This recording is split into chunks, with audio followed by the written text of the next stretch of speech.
기독교는 은혜의 종교입니다.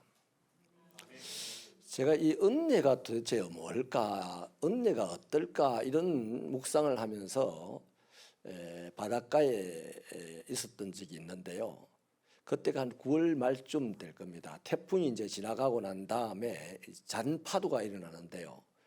제 시야에 들어오는 모든 바다 위에는 아주 하얗게 작은 파도들이 계속 일어났어요.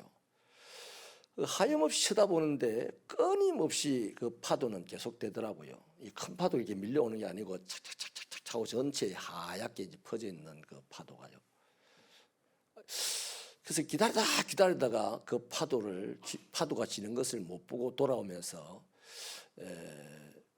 야, 하나님의 은혜도 저런 건가 보다. 하나님의 은혜는 내가 태어나기 전에도 있었고 내가 죽고 난 이후에도 있을 겁니다. 영원한 거죠. 우리 이 시간에 은혜라는 찬양 하나 감상하고서 말씀을 나누면 좋겠네요. 준비되어 있습니까? 아멘입니까? 진짜 모든 것이 은혜입니까?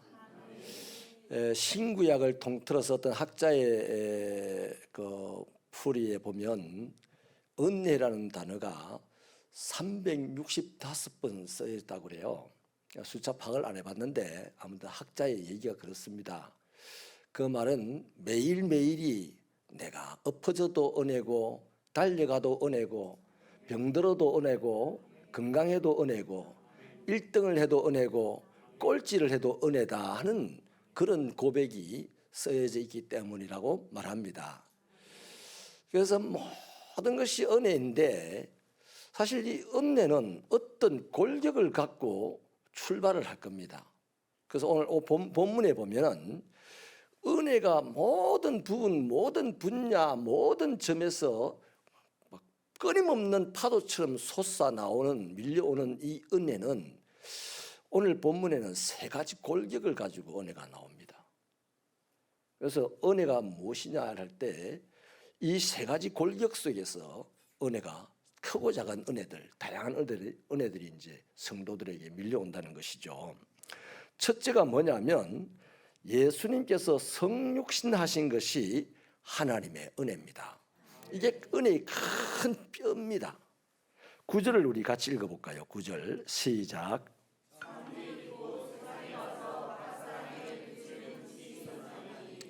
아멘.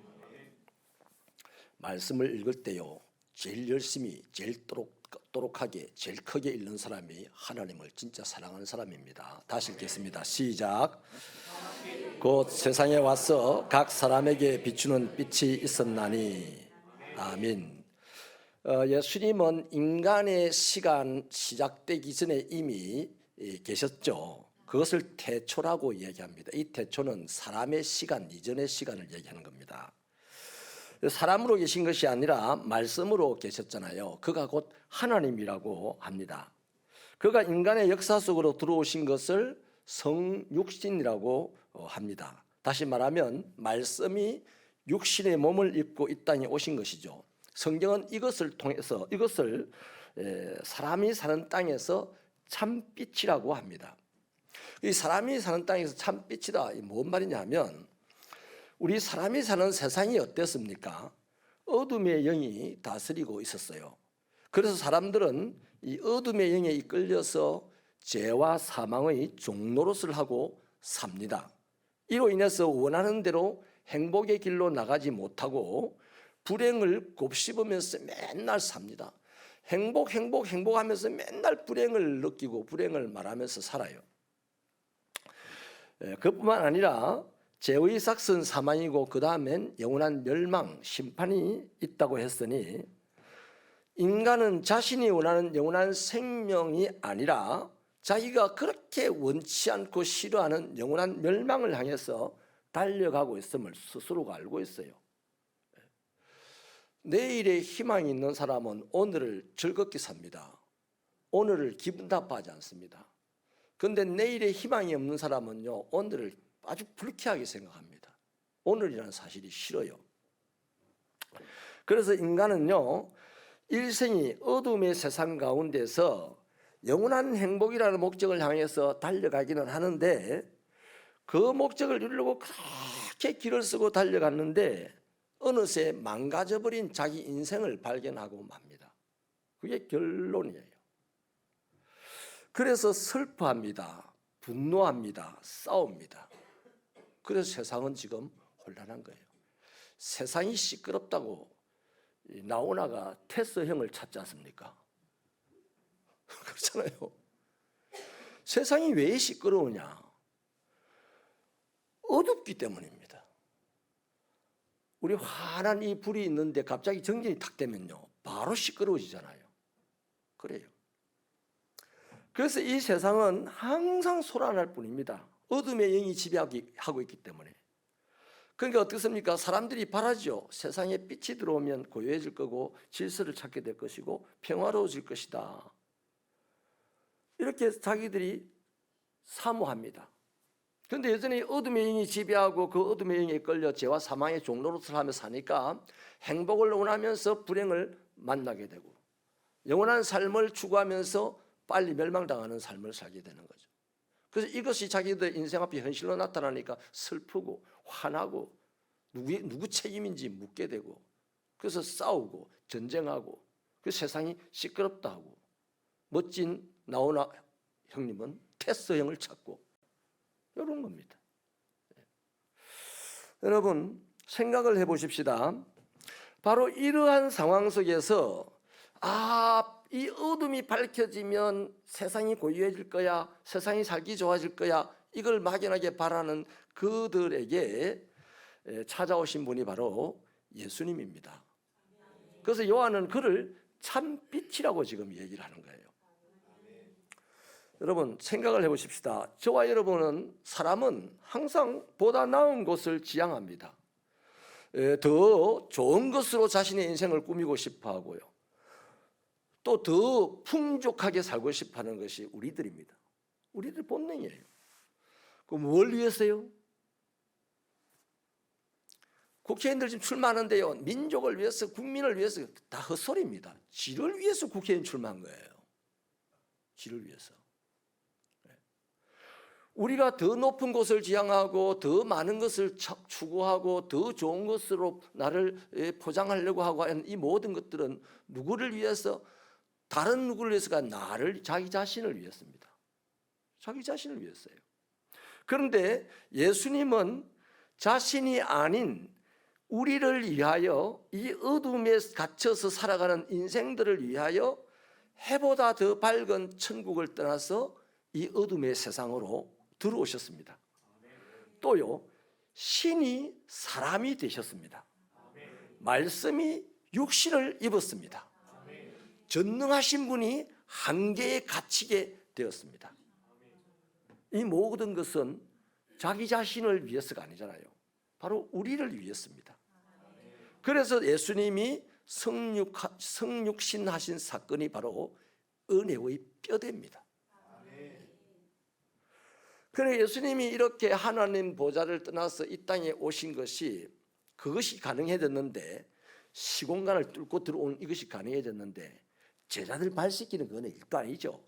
십자가에 못 박혀 죽는 것도 일도 아니에요. 처음부터 한결같이 그런 거예요. 이게 성육신입니다. 이 성육신이라는 것이 바로 오늘 인간들에게 하나님이 공급하시는 그 은혜의 큰 뼈대다 이 말이에요. 여러분 이렇게 성육신이 은혜라고 고백하는 우리, 은혜라고 깨닫는 우리들에게 이제 이 성육신 사건을 한번 적용을 해보십시다. 좀 전에 말씀드린 대로 사람들은 본능적으로 높은 자리 좋아한다고 했죠. 그런데 이 성육신을 은혜로 딱 깨달은 사람은요, 높은 자리를 좋아하는 본능을 빨리 빼내버려야 돼요. 이게 우리들의 영적 싸움입니다. 왜냐하면 이걸 빼내지 않으면요, 그 사람에게는 은혜가 빠져버린 사람이에요. 은혜 뭐 365번 은혜라고 한다 해도 은혜 많이 받았습니다, 은혜 받았습니까, 오늘 은혜로웠습니다, 이 다 헛소리에 불과한 거예요.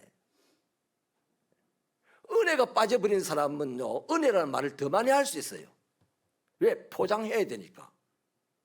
가장 은혜롭지 않는 사람이 자신이 은혜로운 사람이라는 것을 표현을 하려면, 이미지 메이킹을 하려면 은혜라는 말을 많이 해야 되잖아요.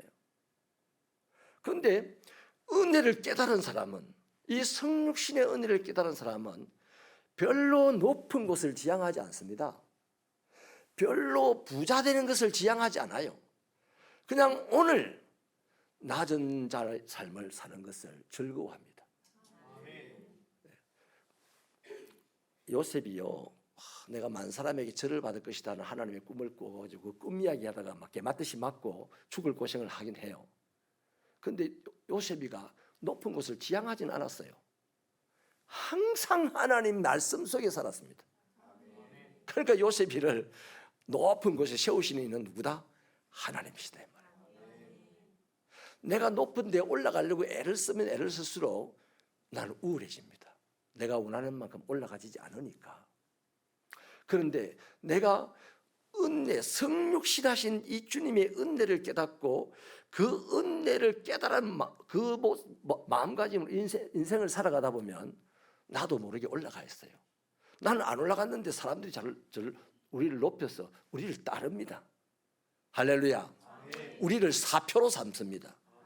나는 쉐빗교회 성도들이 가난할지라도 양산시장은 못됐다 할지라도 이 지역에 살아가는 사람들의 사표가 되고 본이 되기를 바랍니다. 그게 참 빛입니다.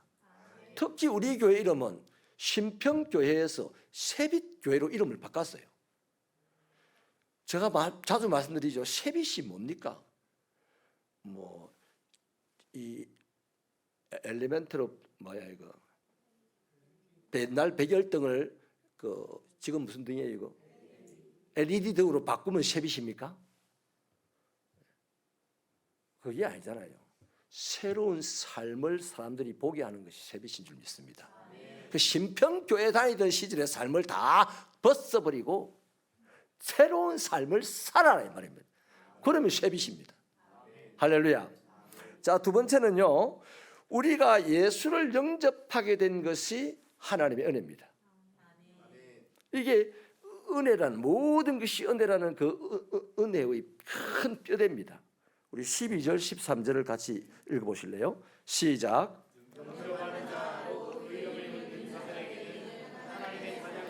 권세를 주셨으니 이는 혈통으로나 육정으로나 사람의 뜻으로 나지 아니하고 오직 하나님께로부터 난 자들이니라. 아멘.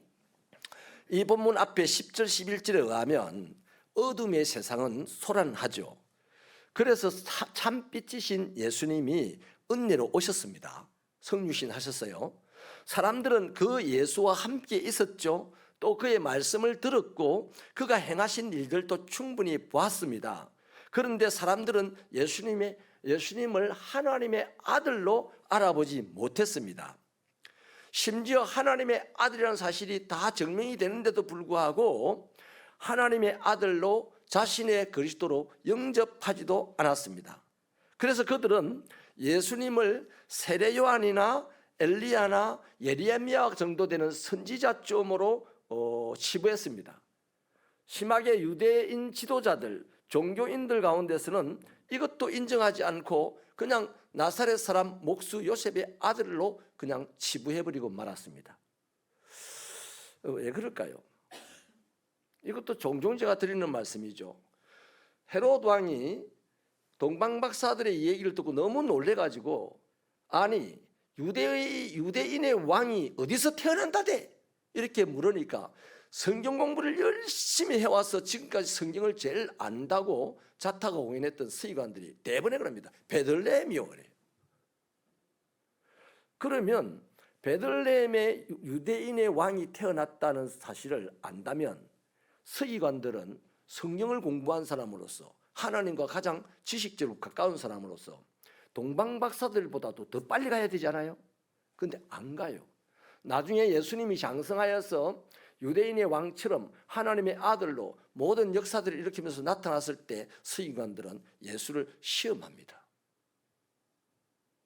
예수가 하나님의 아들이 아니기를 바라고 또 아니라는 것을 강조하려고 막 협잡을 부리고 하죠. 왜 그렇겠습니까? 간단하게 말해서 자기 밥줄이 떨어지거든요. 이제 서기관보다도 진짜 서기관인 예수님, 바리새인보다도 진짜 율법에 완벽한 예수님, 제사장보다도 진짜 제사장이 오셨으니까 제사장이나 바리새인이나 율법학자나 서기관들은 할 일이 없어져 버렸어요. 사람들에게 대접받을 일이 없어졌어요. 그래서 이 예수가 내가 대접받는 것만 방해되지 않는다면 내가 인정하겠는데, 예수가 나타나는 순간 빛이 나타나면 어둠은 사라져야 되잖아요. 그걸 못 견디는 거예요. 그래서 하나님의 아들일지라도 죽여버려야 내가 지금 자기 뜻을 이루고 자기 기득권을 유지하고 살아간다는 겁니다. 그래서 예수를 받아들이질 않아요. 영접하지를 않아요. 여러분, 이게 전부 다 한마디로 딱 말하면 죄 때문인데, 죄의 가장 기본적인 게 뭡니까? 욕심입니다. 죄를 만들어내는 공장이 욕심이에요. 그렇죠? 오늘 새벽에 말씀을 나눴는데요, 욕심이 잉태한 적 죄를 낳고 죄가 장성한 사망을 낳는다는 야고보서의 말씀 중에, 우리 이거는 무서운 경고잖아요. 우리 다 욕심을 가지고 있잖아요, 그죠? 욕심이 있어요. 여러분은 없어 보이는데 얼굴빛이. 저는 욕심이 있어가지고 맨날 참 하나님께 죄송해요. 근데 이게 무서운 경고입니다. 여러분, 그렇다면 뭐가 무서운 경고냐는 거예요. 뭐가 무서운 거냐 이 말이에요. 죄가 무서운 겁니까? 사망이 무서운 겁니까? 아니요. 그리스도인에게는 죄도 사망도 이미 관계 나십니다. 예수 그리스도가 십자가를 지고 죽으시고 사흘 만에 부활하심으로 죄와 사망의 권세는 우리에게 왕노릇 못하지 않습니까? 우리에게 길을 주셨어요. 죄로 말미암아 한 번씩 넘어지더라도 예수의 십자가를 바라보고 다시 그분 앞에 엎드려서 나의 죄를 아파하며 회개할 때 우리는 죄 씻음을 받고 새롭게 갈 수 있잖아요. 그래서 아버지의 이름을 위하여 우리를 바른 길로 인도해 가시잖아요. 그러니까 죄와 사망이 우리의 무서운 대상은 아닙니다. 그럼 뭐냐 이거예요. 제가 이 말씀을 묵상하면서요, 세상에 격언이 하나 생각났어요. 욕심이 사람의 눈을 가린다는 말이 있어요. 욕심이 눈앞에 딱 있으면요, 다 가려버리잖아요. 자기가 욕심 내는 것만 보이는 거예요. 그래서 욕심이 딱 생기게 되면 내 눈이 가리워서 봐야 될 하나님이 안 보여. 들어야 될 말씀이 귀에 안 들려. 그러니까 안 봐도 될 세상에 내가 욕심내는 그것들만 점점 크게 보이고, 굳이 안 들어도 되는 세상의 소리만 더욱더 안테나를 키워서 들리려고 하니까 하나님은 안 보이고 하나님 말씀은 안 들리는 그리스도인들이 있다는 거죠. 욕심이 그렇게 만든다는 겁니다. 그래서 그 사람은 결국 어디로 끌려간다? 죄와 사망에게로 끌려간다. 천국 간다고 맨날 이러다가 결국 가보면 멸망의 길에 서 있는 자신을 발견하게 된다는 거죠. 지금 이런 상태에 있다는 겁니다. 이게 뭡니까? 영적 방황이에요. 새벽교회 성도 여러분, 영적 방황을 청산하시길 바랍니다. 인생의 방황은 예수 안에서 끝을 내시고 신앙생활의 방황은 새벽교회에서 끝이 나시길 바랍니다. 할렐루야. 이 다음부터는 우리는 행복의 문이 열리고 천국의 문이 열리는 축복의 인생이 되시기를 축원합니다. 그래서 여러분, 그러한 아무도 영접하지 않는, 똑똑한 사람들 영접하지 않는 이 예수를 우리가 영접했다는 것은 이게 작은 은혜가 아닙니다. 그래서 오늘 성경에도 그러죠. 주님을 영접하는 것은 혈통으로나 육신의 정으로나 사람의 의지나 결심으로나 머리 가지고는 아니라고 한다 이 말이죠. 오직 하나님의 은혜로 예수를 하나님의 아들로 믿고 그리스도를 영접할 수 있다고 얘기하잖아요. 좋은 예가 마태복음 16장 16절 이하에도 있죠. 예수님이 제자들 보고 너희는 나를 누구라 하냐라고 질문하자 베드로가 주는 그리스도시요 살아계신 하나님의 아들입니다 이렇게 대답을 합니다. 그때 예수님이 칭찬을 하시면서 이를 내게 알게 한 이는 혈육이 아니다 하늘에 계신 네 아버지다 이래. 그러니 여러분, 우리가 예수를 영접한 게 뭐가 내가 복음을 듣고 그게 알아져 가지고 이해가 되어져 가지고 예수를 영접했다 이게 아니잖아요. 내가 예수님을 만나고 싶어서 막 예배당에 올라왔더니 내가 예수를 영접했다 그것도 아니에요. 하나님이 영접할 수 있도록 우리를 주장하신 은혜가 있기 때문에 예수를 영접한 겁니다. 이게 은혜의 골격입니다. 여러분, 우리가 이렇게 예수를 영접했더니 예수님은 이제 우리 안에서 어떻게 합니까? 우리를 바른 길로 인도해 나가는 작업을 끊임없이 하는 거예요. 그러므로 예수를 그리스도로 고백하는 성도가 되었다는 사실은 이 세상에 무엇과도 바꿀 수 없는 귀한 것임을 아셔야 됩니다. 저와 여러분이 예수를 영접했다는 것, 다시 말하면 예수님이 내 안에 있다는 것, 가장 가치 있는 것이 내 안에 있다는 거예요. 그런데 우리는 솔직히 이 시간 회개해야 됩니다. 내 안에 지금 예수님이 계신 것보다도 내 호주머니 지갑 속에 10만 원짜리 숲이 10개가 있는 것이 훨씬 더 중요하지 않습니까? 이런 부분에서 우리가 자꾸만 영적으로 부딪혀 나갈 때 우리의 신앙은 쑥쑥 자라게 되는 겁니다. 요한계시록 3장 20절에서 주님 말씀하시죠. 볼지어다 내가 문 밖에서 두드러노니 누구든지 내 음성을 듣고 문을 열면 내가 그에게로 들어가 그와 더불어 먹고 그는 나와 더불어 먹으리라, 이렇게 말씀을 하십니다. 이 말씀은 지금도 마찬가지예요. 지금 이 시간에 여러분이 어떤 상황에서 왔든지 간에 예배당에 나오셨을 때 예수님은 여러분들의 마음을 지금 말씀으로 두드리는 거예요. 이 시간도 다시 이미 내 안에 영접한 그 예수님이 내 마음을 열고 말씀으로 오는 예수님 다시 받아들이고 싶은데, 내 환경 때문에, 내 감정 때문에, 내 기분 때문에, 내 상황 때문에, 내 건강 때문에 내 마음을 열지 못하면 어제 먹었던 말씀을 다시 다 소화되고 없는데, 날마다 새로운 말씀을 먹어서 그 말씀이 일으키는 기적들을 경험할 수 있기를 축원합니다. 그래서 그러한 예수를 영접한 것이 엄청난 은혜의 뼈대이기 때문에 그 은혜의 뼈대 속에서 우리는 끊임없이 그분의 말씀을 먹고 살아야 되는 거죠. 그래서 이 내가 예수를 영접했다는 이 사실이 하나님의 은혜인 줄 알면 그 사람의 마음 안에 갈급함이 생깁니다. 목마른 사슴이 시냇물을 찾아 헤매이듯이 아버지의 말씀을 먹고 싶어서 견딜 수 없습니다. 그 사람이야말로 하나님의 말씀은 송이꿀보다 더 단이다 말할 수 있어요. 제가 결핵으로 죽는다고 했을 때요, 할 일이 하나도 없어요.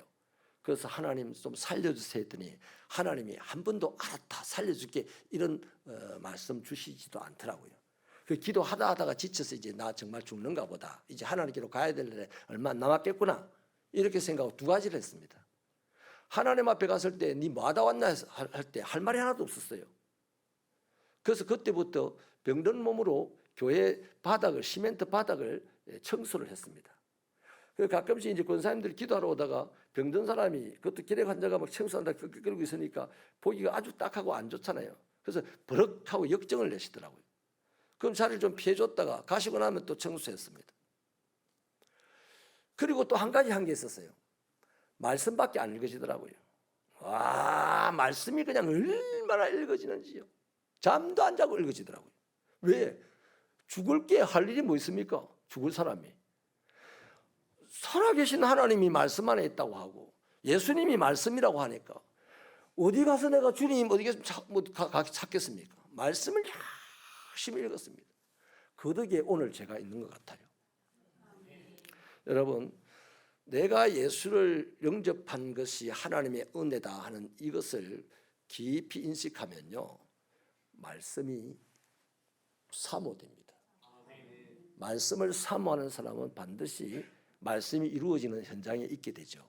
축복이 있기를 축원합니다. 마지막 세 번째는요, 우리가 하나님의 자녀가 된 것이 은혜입니다. 우리 12절을 같이 읽겠습니다. 시작.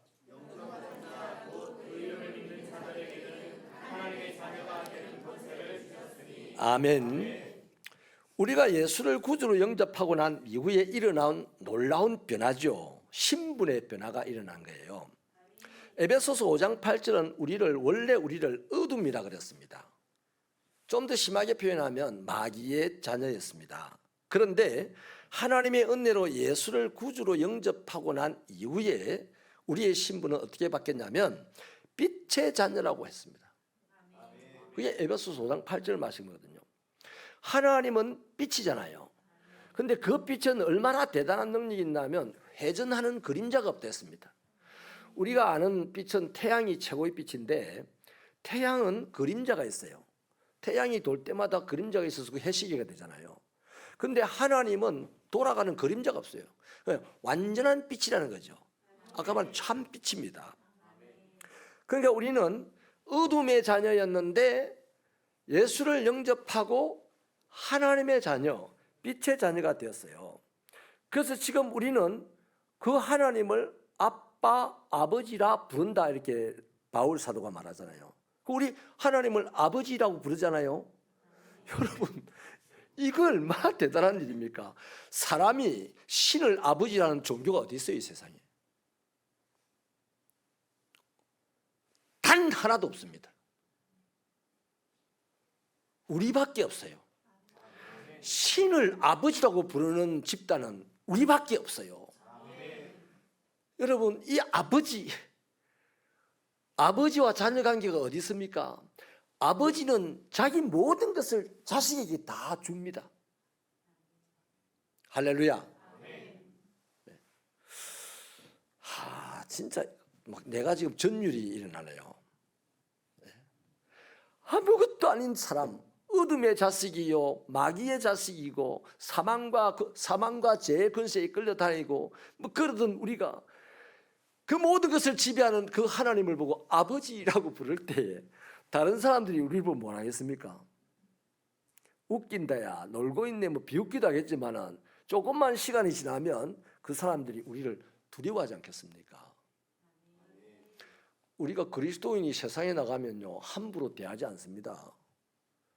지금은 좀 이상스러운 그리스도인이 많아서 세상이 그리스도인들을 함부로 대하지 제대로 된 그리스도인을 세상이 함부로 대하는 법이 없습니다. 네, 절대로 없어요. 김페굴라라고 하는 사람이 있는데요. 이 사람이 미국에서 현재 자산이 10조 원 되는 기업을 이루고 있는 그 분의 아내예요. 그런데 이분이 69년도에 태어나서 태어나자마자 길거리에 버려졌던 아이입니다. 근데 76년에 미국으로 입양이 되어 가지고 오늘 10조 원 자산을 이루는 거부가 되어 있는데 이 딸이 작년이죠. 23년도에 우리나라 하나은행 주최 국제 테니스 대회에 우승한 그 아이가 이분의 딸입니다. 그래서 그 딸이 인터뷰할 때 나는 하프 코리아라 했습니다. 반한국인이다라고 했거든요. 한번 상상을 해보십시다. 태어나자마자 부모가 없어서 길에 버려진 아이가 미국에 이제 뭐 76년에 갔으니까 뭐 한 10살 미만에 갔지 않겠어요? 조금 이제 보통 친구들이 엄마 아빠 막 하고 할 때 얘는 이제 남의 나라에 가가지고 생김새도 완전히 다른 사람을 보고 아버지라고 부르는 것이 쉽겠습니까? 근데 그 사람이 우리는 입양을 좀 이상스럽게 생각하지만 미국인들은 입양을 자기 친자식처럼 생각하거든요. 그래서 그 아버지가 부모가 친자식을 바로 대하면서 키워서 오늘 이렇게 된 거예요. 자, 거기에 비하면 김페굴라라고 하는 이 여인에 비하면 우리는 수억만 배로 큰 분의 자식입니다. 그분을 아버지라고 당당히 부를 수 있는 자식입니다. 한번 따라합시다. 누가 뭐라 카노? 하나님이 나보고 아들이라 했다. 이런 배포로 사시길 바랍니다. 이 배알이 없다는 소리는요 오늘 이 시대를 사는 개신교인들이 들어야 돼. 돈이 좀 없으면 맨날 숨어서 다니고, 인물이 좀 못하면 맨날 숨어서 다니고, 공부 좀 안 해서 맨날 숨어 다니고, 예수가 없는 것 때문에 두려워서 벌벌 떨어야 되지. 자기 안에 예수가 있는데 뭐가 없어서 자꾸만 위축됩니까?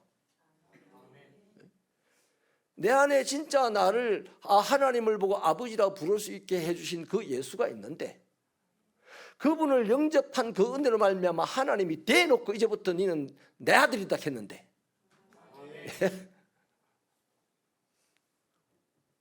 저는 참 옛날에 참 이 배포가 있었는데 자꾸만 나이가 들어가면서 배포가 조금 사라지는 것 같아.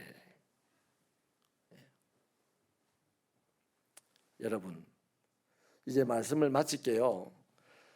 사람은 예수의 은혜 없이는 살아갈 수 없어요.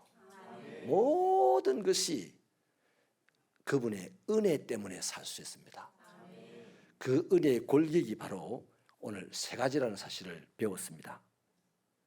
그러므로 저와 여러분이 행복을 누리는 일, 영생의 길을 가는 길, 이 모든 것이 바로 이 은혜 속에서 하나하나 진행되어 간다는 것을 잊지 마시고요. 한 가지만 도전을 드릴게요. 진짜 은혜와 축복은요, 하나님의 일에 대해 사명을 주시고 우리를 동참시킨 겁니다. 그 은혜의 골격 속에서 우리가 은혜를 막 고백하고 이렇게 살아가면 그것으로 끝이 아니에요. 진짜 큰 은혜 하나가 남았습니다. 하나님 주신 사명에 참여하는 겁니다. 그래서 오늘같이 우리 옥금이 권사님, 하나님이 부르실 날이 얼마 남지 않았는데 이렇게 하나님의 주신 사명, 선교의 사명에, 새빛교회는 뭐 하는 교회입니까? 선교하는 교회잖아요. 선교의 사명에 탁 참여하는, 이게 진짜 은혜입니다. 여러분, 교회에 다니면서 은혜 받는 것도 큰 축복이지만 교회에 다니면서 봉사하는 것은 더 큰 축복입니다. 세상에서 돈을 많이 버는 것도 큰 축복이지만은 돈을 약한 자들을 위해서 많이 쓰는 것은 더 큰 축복입니다. 그래서 은혜 속에 머물러 있지 마시고 은혜의 이 골격 속에서 끊임없이 밀려오는 그 은혜를 받아 누리는 우리들이기 때문에 이제 그 은혜로 세상을 살리는 인생들이 되시기를 축원합니다. 하나님 감사합니다. 오늘도 우리는 이 요한복음을 통하여서 하나님이 우리에게 공급해 주시는 모든 은혜의 골격이 무엇인지를 살펴보았사오니 이 없어지지 아니하는 골격 속에 무시로 밀려오는 모든 은혜를 누리는 자가 되고 그 은혜 때문에 세상을 살리는 하나님의 자녀들, 이 시대를 살아가는 예수 닮은 자들이 될 수 있도록 축복하여 주시옵소서.